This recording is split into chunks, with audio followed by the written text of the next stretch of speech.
The morning calm was ripped apart by a sharp, explosive crack that echoed like a firearm discharge, immediately chased by the harsh ripping of wood fibers and then a booming impact that rattled windows throughout the surrounding houses. I was standing in my kitchen, my mug of coffee paused midway to my mouth, when the disturbance hit. By the time I hurried to my front door and flung it open, a good portion of the neighborhood had already gathered on their lawns or sidewalks, all eyes fixed on the dramatic disaster playing out right in front of my house. My enormous old oak tree had toppled over and come to rest squarely atop a pristine white Tesla that was parked in the driveway next door. Then the yelling started. It wasn't the kind of cries you'd expect from worry or surprise, but furious, blaming outbursts that sliced through the low chatter of the growing crowd. There she came, Karen Winters, the HOA president and self-proclaimed guardian of community standards, charging across my grass in her expensive athletic wear, her features twisted in pure fury. "You did this deliberately," she bellowed, pointing a flawlessly groomed finger straight at me. "This is outright criminal negligence. You're going to cover every single penny of the damage to my vehicle." I stood frozen on my porch, struggling to comprehend the scene unfolding before me. The very tree I'd been battling to preserve had inexplicably collapsed, and now I was somehow the villain in her eyes. I had no clue at the time that this incident marked just the opening chapter in a prolonged suburban ordeal that would push my tolerance to its limits, drain my savings, and ultimately make me question everything about life in a planned community.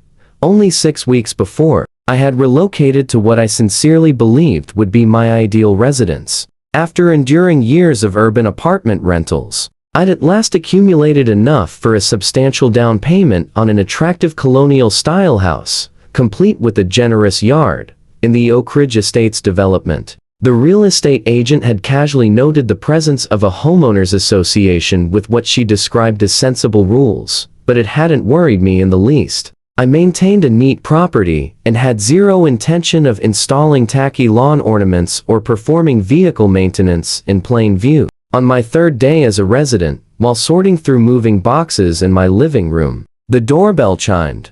A woman was standing, wearing a forced smile and holding a clipboard, attired as though she were en route to an exclusive clubhouse gathering instead of conducting routine neighbor visits. "Welcome to Oak Ridge," she offered, with a rehearsed friendliness that stopped short of genuine warmth in her gaze. "I'm Karen Winters, president of the Oak Ridge Homeowners Association. I've come to deliver our community standards packet and collect your initial quarterly assessment."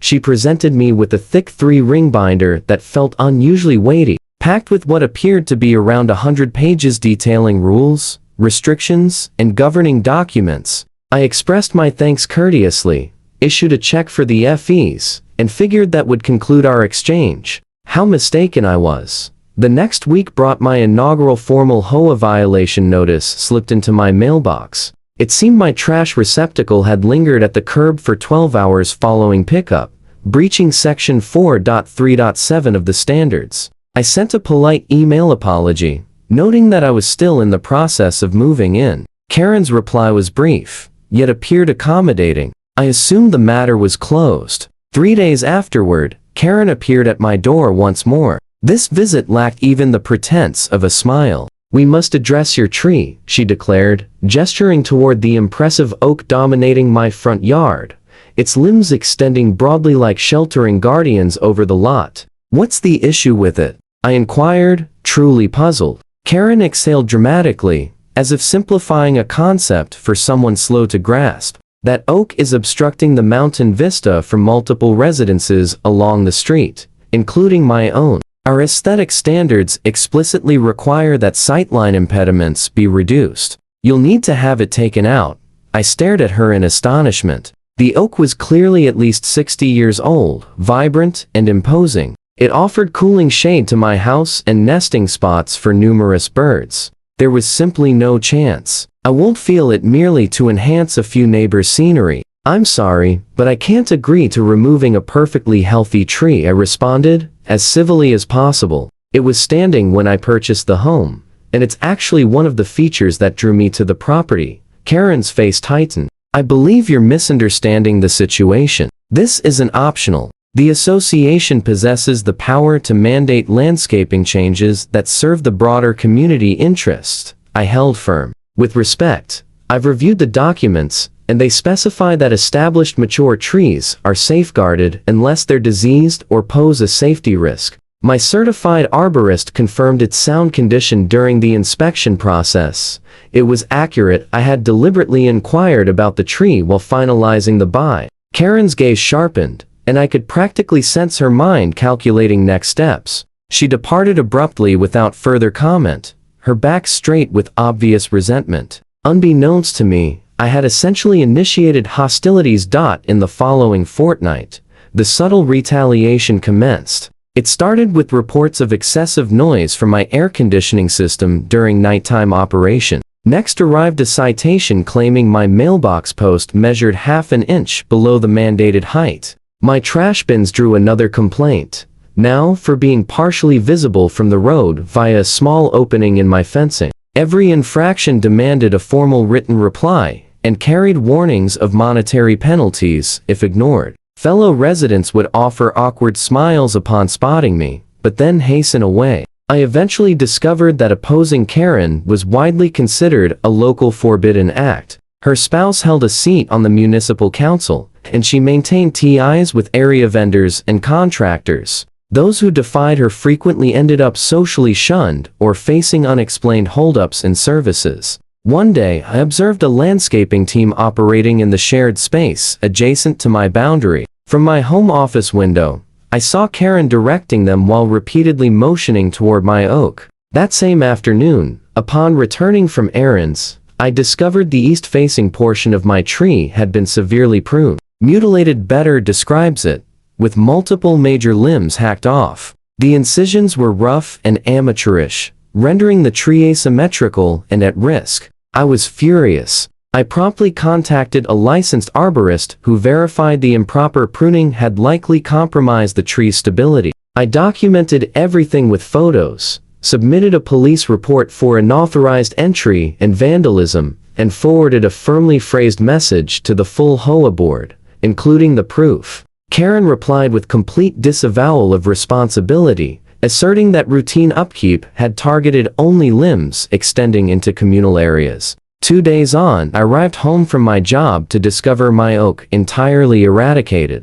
No mere trimming this time, fully uprooted and gone. Just a raw stump marked the spot where the grand tree had towered hours earlier. Wood debris littered my yard, and skid trails showed where the segmented trunk had been dragged off. A resident opposite mentioned witnessing a removal crew, but presuming I had hired them. I was stunned. Who could possess the boldness to eliminate a tree from private land without consent? The answer arrived soon enough. That night, an unmarked envelope Materami mailboxy, ox holding an invoice from Quick Cut Tree Service for eliminating a dangerous oak at my residence. The approving signature was clearly Karen's, executed in her capacity as an HOA official. That evening was devoted to diving deep into the intricacies of tree law. Yes, it genuinely exists as a specialized field. I learned that the unauthorized felling of a mature tree can trigger liability for damages ranging from 3 to 5 times its appraised value. A 60-year-old oak of the caliber that had graced my yard could easily be valued at over $50,000. I promptly arranged meetings with 3 separate lawyers for the very next day, fully resolved to push back against this flagrant infringement on my property rights. Yet fate, or perhaps poetic justice, operates on a swifter timeline than the courts. At exactly 7:32 the following morning, while I was preparing my coffee and weighing my upcoming legal strategies, that fateful sharp snap and resounding thud echoed through the air. The poorly severed stump, with its severely damaged root structure, had destabilized further during the night. The leftover trunk section, which had been carelessly positioned at a precarious angle pointing toward Karen's driveway, had at last succumbed and collapsed squarely onto her immaculate white Tesla Model X. This loops us right back to the chaotic opening scene of our tale, with Karen unleashing furious allegations across my lawn as her $60,000 luxury electric SUV bore the weight of my fallen oak like an ill-fitting crown.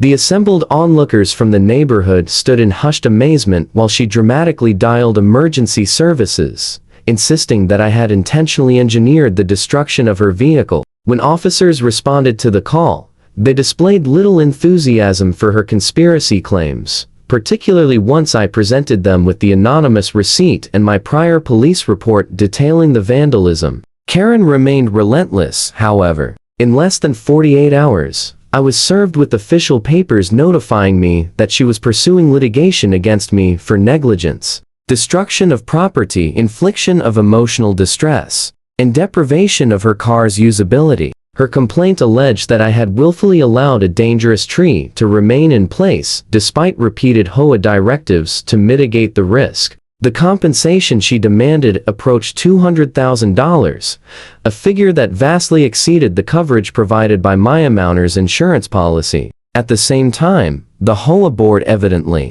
swayed by Karen's dominance, passed a resolution imposing fines on me for permitting a dangerous situation and requiring me to fund the remediation of the landscaping in the area affected by the tree's fall. Several residents who had observed Karen's intensifying vendetta against me, yet chosen to stay quiet, now deliberately averted their gazes whenever our paths crossed on the sidewalks. It felt as though an entire subdivision was collectively trying to rewrite reality in my presence. The stress was building intensely, and briefly, I entertained the notion of listing my house for sale and walking away to minimize further losses. But Karen's arrogant assurance of victory sparked a resolve within me that I hadn't realized I harbored. The conflict had evolved beyond a single tree. It had become a stand against a domineering figure who had operated without restraint for far too long.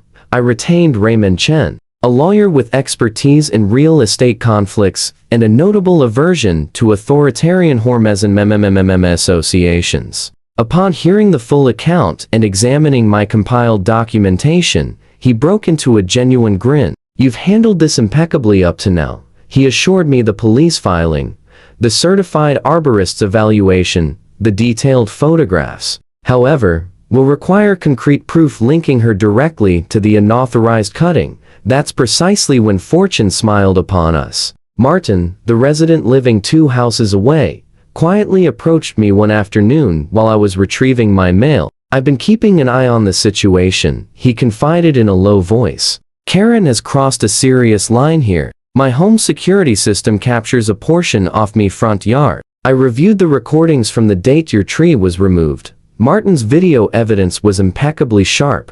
It captured Karen actively supervising the crew from the tree service, gesturing emphatically at my oak, and even stepping onto my land to oversee their progress. The time codes aligned flawlessly with the invoice that had mysteriously appeared in my mailbox. Even more incriminating, the audio clearly recorded Karen directing the workers to disguise the cuts to appear accidental, and to position the remaining stump in a way that would direct any eventual fall toward my residence. Armed with this irrefutable proof, Raymond wasted no time in lodging a countersuit against Karen individually and the HOA board collectively for sanctioning the unlawful tree removal, trespassing, vandalism, and deliberate malice aimed at causing injury. We further submitted the details to the district attorney's office, recommending prosecution for vandalism and initiating a baseless civil action. The proceedings advanced through the courts with unexpected speed. Karen had accumulated adversaries outside our subdivision.